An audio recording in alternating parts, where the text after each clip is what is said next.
Ballad of Johnny Arcane by Jim Nail, read by Jim Nail. Chapter 15, Ladyland, Part 2. Mars jumped on the buckboard and took the reins. "Sit next to me now. We're going to see some things." He was restless and alert. His arms moved constantly from the elbows, his eyes darting from side to side. But Johnny was too stunned to move.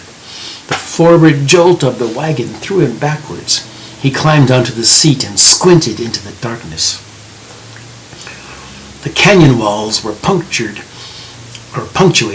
with fissures so narrow only a child or a small animal could slip through them. He saw stirring movement and pale rays of colored light high along the walls. Tattered bits of cloth hung like ragged banners. Cords were strung from wall to wall, and narrow balconies jutted over the abyss. Something zoomed past, then another, and another. They were giant hornets. No, they were people riding on the back of some kind of flying creature. No, the creatures weren't flying. They weren't creatures. They were wheeled things, and they buzzed like insects, and they moved faster than cats. And sometimes two, sometimes even three people rode on their backs.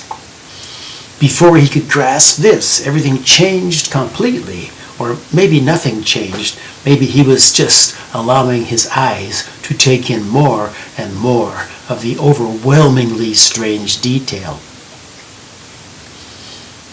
There were people everywhere. More people than he had ever seen in one place, even in the great hall at Stubblefield. The canyons had opened into a broad boulevard, and a pale red sun was straining to shine through the hazy skies. A blur of motion filled the street, people moving, no one standing still, each person pressing forward with a sense of purpose, each one alone, locked into himself, noticing the others only enough to avoid a collision.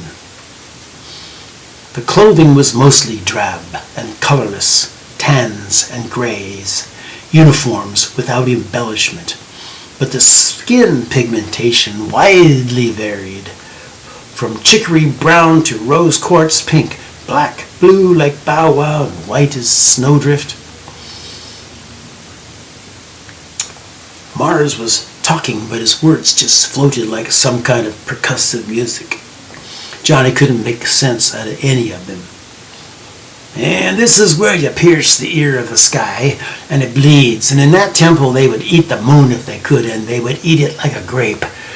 There used to be another moon, you know. It was the blood moon, and when it blew apart, that's how we got the mountains. And," said the owner of the velvet horse, "I've tried everything. I've tried cardamom and the silver-tipped arrow. The tips are dipped in molten semen, in the semen mines of Mercury."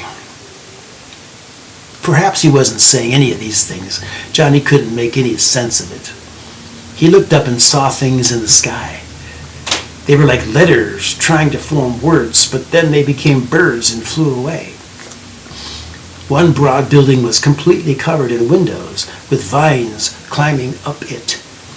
Someone threw a large square object from a balcony.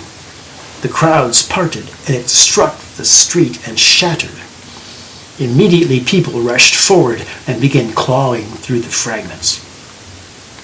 "Clearlight," said Mars suddenly, as if descending into lucidity. "I have business to conduct not far from here. You'll come with me. They'll take good care of you." Johnny lowered his eyes to the crowd swirling around the wagon. Mostly women and children, they were obviously attracted to this colorful spectacle. Some of the children tried to climb up on the pony's back. Mars snapped the reins in their faces, and they tumbled back into the street.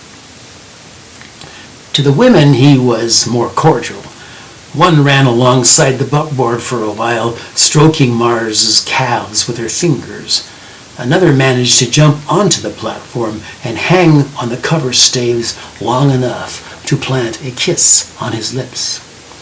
"Mr. Pots and Pans," she cooed.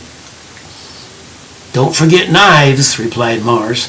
The girl lost her grip and fell back into the arms of her giggling friends. The wagon entered another canyon, darker now, for the sun was lower. In the shadows, people moved slower than the people on the boulevard, shuffling their feet through piles of scraps gathered against the walls, sometimes squatting down, pawing through the trash, pocketing a few choice morsels. If they looked up and saw the wagon approaching, they quickly averted their faces. The canyon ended at a wall of windows, but directly ahead, at street level, an unexpected bloom of flashing pink and purple light created an illusion of motion, illuminating panel by panel a mural of sunbursts and ringed orbs and winged raptors with female breasts. A glass door swung open and some people stumbled out laughing. Above the door, in glowing crimson letters, Ladyland. "Our destination, Jimmy Clearlight. This is where we spend the evening."